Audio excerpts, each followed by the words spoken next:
కబ్జాలు అమ్ముకున్నాడు, ఎంత చెడ్డ పేరు తేవాలో అంత చేసిండు. అన్న పార్టీ కోసం పాపం ఇప్పుడు జనరల్గా మాట్లాడుకుంటే ఏపీలో పరిస్థితులు చూస్తున్నాం. పార్టీ కోసం ఎప్పటి నుంచో కష్టపడి కోట్ల రూపాయలు వెచ్చించి కోట్లు ఖర్చు పెట్టి వారి చివరి నిమిషంలో ఇంకొకటి ఎవరికో యూఎస్ నుంచి రావడం లేదా ఇంకొకటి ఎవరికో ఇవ్వటం, ఈ కష్టపడి చేసిందంతా వాళ్ళంతా పాపం వాళ్ళు రోడ్డు మీద పడుతున్నారు. వాటి గురించి ఒక రాజకీయ నాయకుడికి మీరు ఏం చెప్తారు? ఇది దురదృష్టకరం. పిచ్చకుంట్ల పాలన అంటారు చూశారు, అది జరుగుతుంది. కానీ కష్టపడ్డాన్ని పక్కన పెట్టి, ఇప్పుడు నేను వరంగల్కి ఎన్నిసార్లు పోయినో, నేను కానీ క్యాండిడేట్ నేనే కదా అని నాకు ఇవ్వకుంటే ఎవడో నల్గొండ జిల్లాలోకి ఇచ్చారు.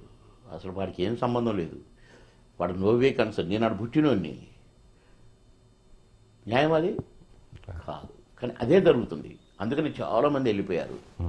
ఇక్కడ ఈ భూమి మీద, ఈ తెలంగాణలో ఈ వెధవల వల్ల పార్టీ పెరగదు, పార్టీ గెలవదు. రాసి పెట్టుకోండి. ఎందుకంటే వీళ్ళ డబ్బులు తీసుకొని టికెట్లు ఇస్తుండ్రండి. ఇంత పెద్ద పార్టీకి పాపం నరేంద్ర మోడీ గారు, నడ్డా గారు ఎంత మంచి వాళ్ళు, ఎంత మంచి లీడర్సు. వాళ్ళు ఎంత మంచి లీడర్సో ఇక్కడంత బఫూన్ గాళ్ళు